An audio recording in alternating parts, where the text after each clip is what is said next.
지난밤 모두 평안하셨습니까? 이 자리에 오신 여러분들을 주님의 이름으로 환영합니다. 우리 함께 사도신경으로 새벽 기도회를 시작하겠습니다. 나는 전능하신 아버지 하나님, 천지의 창조주를 믿습니다. 나는 그의 유일하신 아들, 우리 주 예수 그리스도를 믿습니다. 그는 성령으로 잉태되어 동정녀 마리아에게서 나시고 본디오 빌라도에게 고난을 받아 십자가에 못 박혀 죽으시고 장사된 지 사흘 만에 죽은 자 가운데서 다시 살아나셨으며 하늘에 오르시어 전능하신 아버지 하나님 우편에 앉아 계시다가 거기로부터 살아있는 자와 죽은 자를 심판하러 오심이라. 나는 성령을 믿으며 거룩한 공교회와 성도의 교제와 죄를 용서받는 것과 몸의 부활과 영생을 믿습니다. 아멘. 우리 함께 찬송가 86장을 찬양하겠습니다.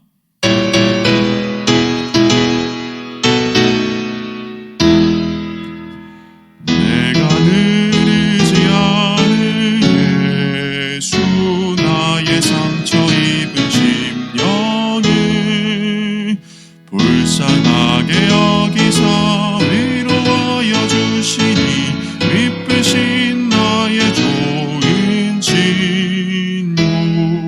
내가 의지하는 예수, 나의 사모하는 친구. 나의 기도 들으사 응답하여 주시니 미쁘신 나의 좋은 친구. 누의 손 의지하고 살 때 나를 해할 자가 없도다. 주님 나의 마음을 크게 위로하시니 미쁘신 나의 좋은 친구.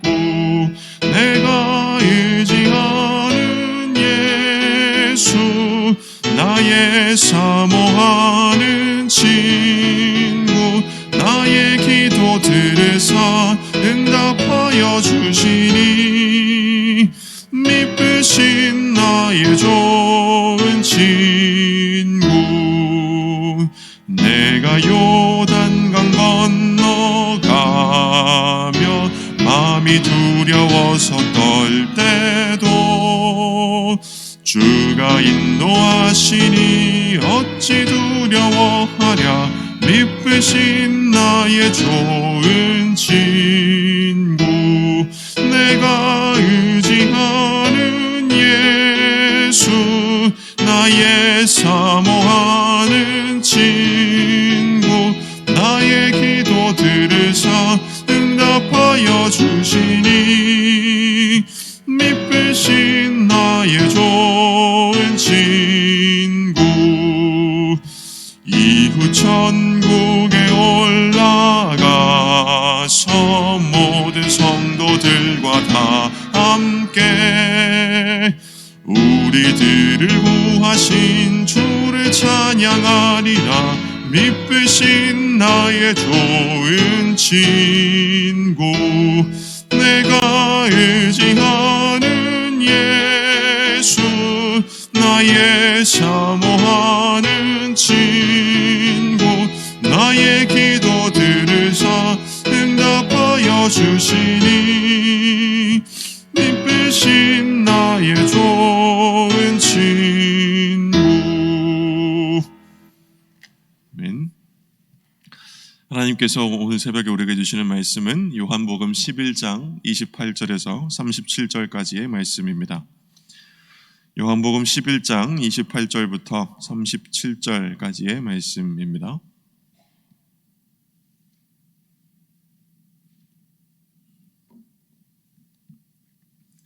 요한복음 11장 28절부터 37절까지의 말씀을 우리 함께 읽겠습니다.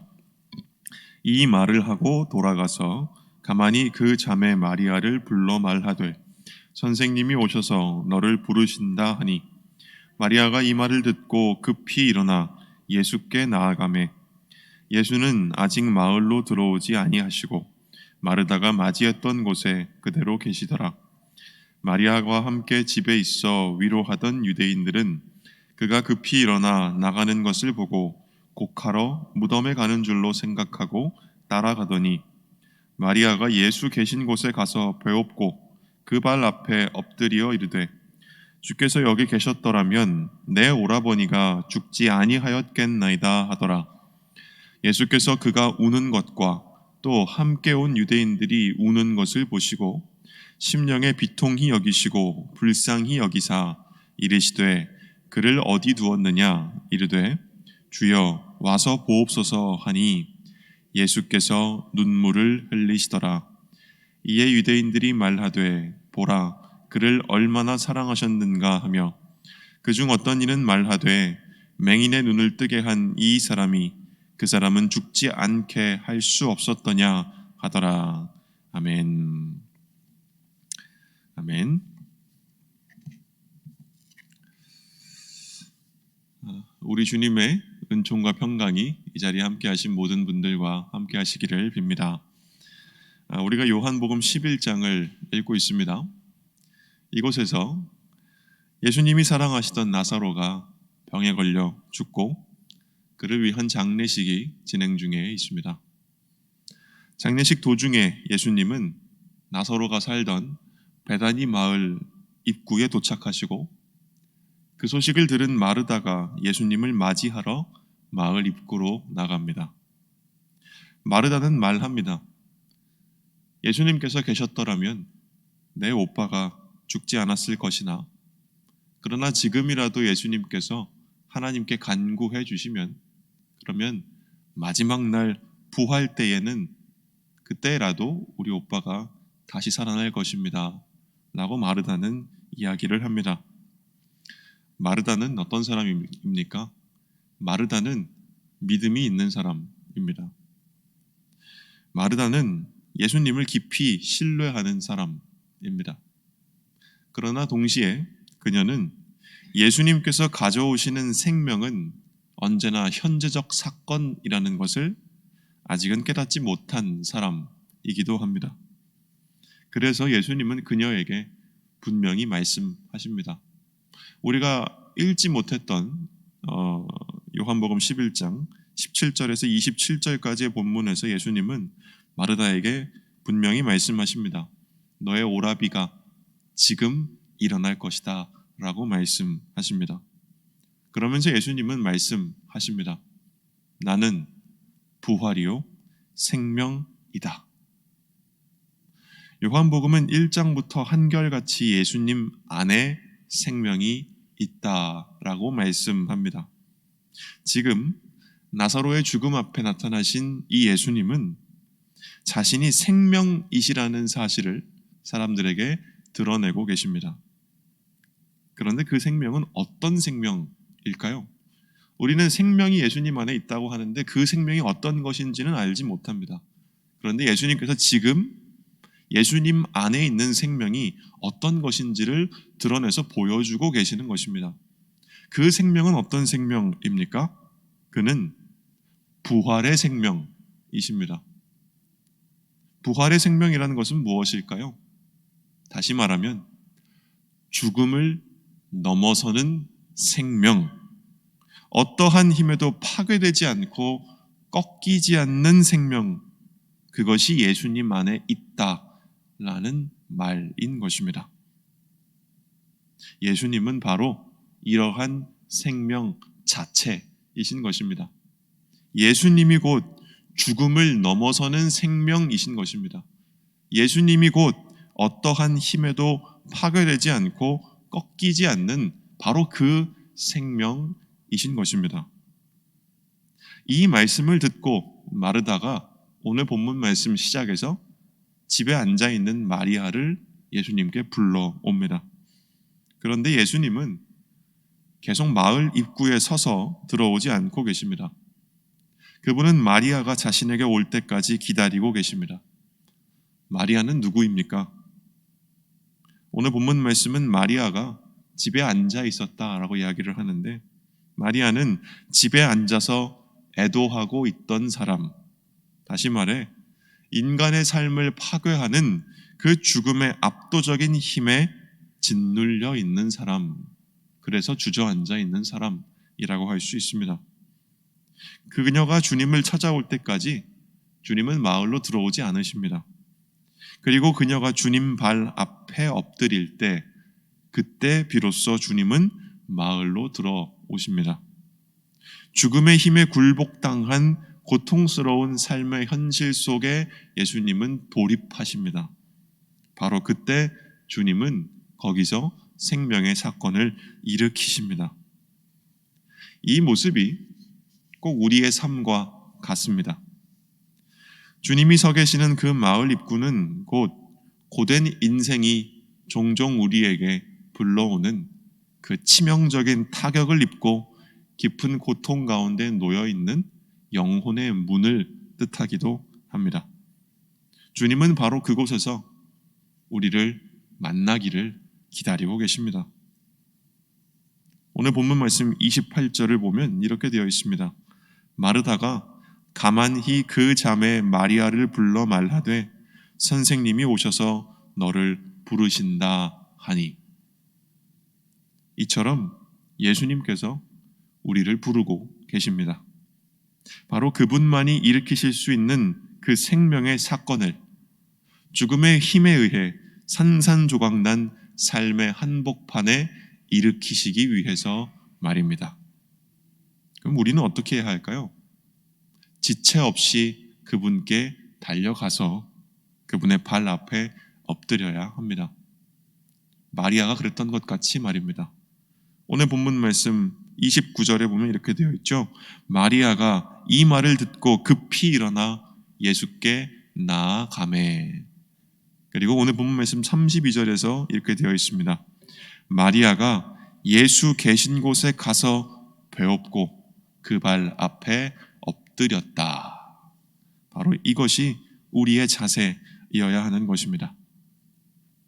이렇게 오늘 본문 말씀을 볼 때 예수님은 어떤 분이십니까? 우리 함께 읽어보도록 하겠습니다. 예수님은 죽음에게 분노하시고 함께 슬퍼하십니다. 마리아는 말합니다. 32절에서 이렇게 말합니다.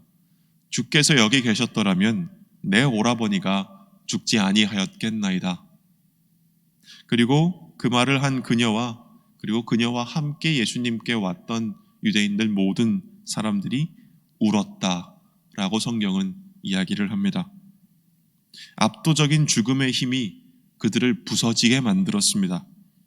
성경은 그 모습을 보면서 예수께서 심령에 비통히 여기셨다라고 말씀하고 있습니다. 이 심령에 비통히 여기셨다라고 번역되어 있는 이 헬라어 단어는 그 원래 뉘앙스는 어떤 뜻이냐면 슬퍼했다는 뜻이 아니고 분노를 느꼈다라는 뜻입니다. 분히 여기셨다라는 뜻입니다.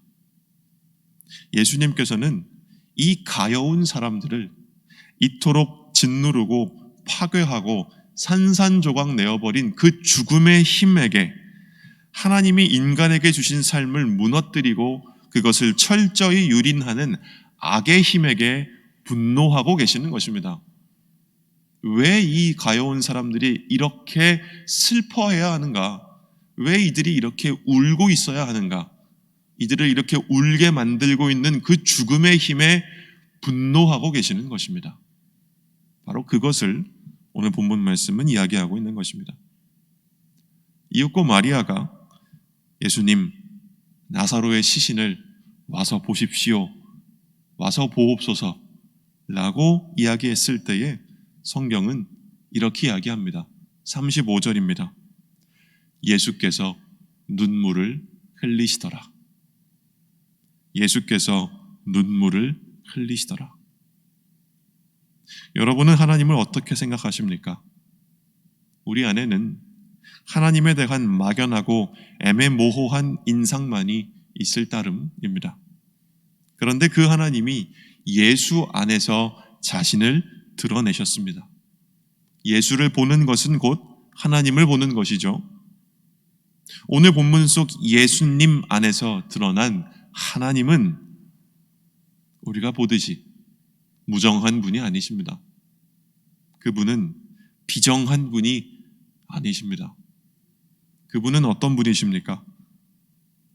인간을, 그리고 이 세상을 탄압하고 있는 죽음의 힘에게 분노하시는 분이요, 그것이 초래하는 비참하고 애잔한 삶의 현실 아래에서 고통을 겪고 있는 모든 이들의 아픔에 공감하며 그로 인해 눈물을 흘리시는 분인 것입니다.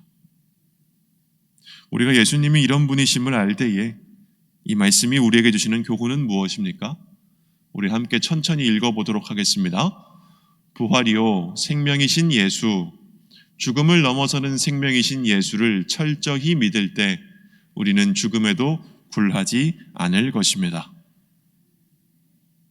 2000년의 유구한 전통 속에서 우리가 속해 있는 그리스도교의 신앙은 죽음을 피하는 것도 죽음을 모른 채 하는 것도 아니라 죽음 속을 주님과 함께 뚫고 걸어가는 법을 우리에게 가르쳐 줍니다. 돌아가는 길도 없고 피하는 길도 없습니다. 오직 그 한복판을 통과하는 길만 있을 뿐입니다. 그리고 그것이 가장 빠른 길입니다. 죽음이라는 것은, 여기서 죽음이라는 것은 우리의 삶을 고통에 빠뜨리는 그 모든 것의 총체를 말하는 것입니다. 죽음이란 단어를 손해보는 것이라고 바꿀 수도 있고요, 두려움이라는 말로 바꿀 수도 있고요, 불안이라는 말로 바꿀 수도 있고요, 고통이라는 말로 바꿀 수도 있고요, 질병이라는 말로 바꾸어도 좋을 것입니다. 우리는 이 모든 것들을 피하고 싶어 합니다. 그래서 피할 수 있다면 모든 것을 하겠다라고 이야기하죠. 그래서 많은 사람들이 죽음 앞에서, 내가 손해보는 일 앞에서, 두려움과 고통 앞에서 변절하고 타락하는 것 아니겠습니까? 삶이 삶이듯이 죽음은 죽음인 것입니다. 우리는 그것을 피할 수 없습니다. 우리는 이 두려운 사실을 직시할 수밖에 없습니다. 그리고 실제로 너무나 자주 우리의 삶은 죽음에 의해, 고통에 의해, 두려움에 의해, 우리가 손해보는 일에 의해, 우리가 피하고 싶은 그 일에 의해 종종 파괴되고는 합니다. 그것이 우리의 삶입니다. 그런데 그때 우리가 주님을 본다면, 우리가 부서질 수밖에 없는 그 순간에 우리가 다른 것이 아니라 주님을 볼 수 있다면, 그분은 우리를 괴롭히는 그 죽음의 힘에 분노하시고 그때 우리의 고통으로 슬퍼하시며 우리에게 나는 부활이요 생명이다, 어떤 죽음의 힘도 나를 파괴할 수 없다라고 이야기하십니다. 부활이신 주님을 믿는 사람은 그 압도적인 죽음의 힘에도 결코 쓰러지지 않는 더 큰 무언가가 주님 안에 있고, 그것을 주님께서 믿는 이에게 주신다는 사실을 보는 사람인 것입니다. 이 사실 안에 거한다면 우리는 이미 이곳에서 역사의 마지막에 있을 부활의 생명을 지금 이 자리에서 미리 맛보고 있는 것입니다. 이 믿음이 있는 사람에게 이 생에서의 죽음 또는 두려움과 불안과 손해보는 일과 고통의 자리는 곧 부활을 경험하는 자리가 되는 것입니다.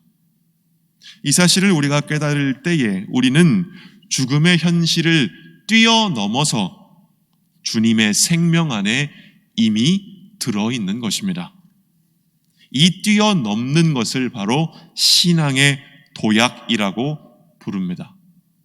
이 신앙의 도약 가운데에 우리가 이르렀을 때에 주님을 향한 철저한 신뢰가 우리 안에 생기고 주님을 향한 절대적인 충성이 우리 안에 생기는 것입니다. 이런 믿음이 우리 안에 있을 때 우리 영혼은 든든합니다. 사자성어로 제가 찾아봤습니다. 안여태산이라는 말이 있는데, 이는 마음이 태산같이 끄떡없고 든든하다라는 것을 뜻합니다. 우리가 이러한 부활의 주님을 향한 믿음이 있을 때에 우리의 마음은 태산같이 든든하고 끄떡없는 것입니다. 이러한 상태로 우리를 이끄는 것이 바로 믿음인 것입니다. 부활이요 생명이신 주님, 죽음에게 분노하시고 우리의 고통 때문에 눈물 흘리시는 바로 그 주님을 우리가 우리의 눈으로 볼 수 있다면, 그리고 그분만을 믿을 수 있다면, 그분께 우리의 모든 것을 맡길 수 있다면, 그러면 우리는 당당하게 죽음과 맞설 수 있습니다. 두려움과 맞설 수 있습니다. 우리의 고통과 맞설 수 있습니다. 우리로 손해보게 하는 그 일과 맞설 수 있습니다. 피하지 않고 말입니다. 그러면 우리는 도마가 우리도 주와 함께 죽으러 가자 라고 얘기했던 것처럼 그렇게 맞설 수 있는 것입니다. 그리고 우리는 비록 오늘 찾아온 죽음의 현실에 흔들릴지언정 그것에게 굴복하지 않고 도리어 그것을 딛고 일어설 수 있는 것입니다. 믿음 안에 있을 때 우리는 약한 사람이 될지언정 하나님이 주신 생명을 배반하지는 않을 것입니다.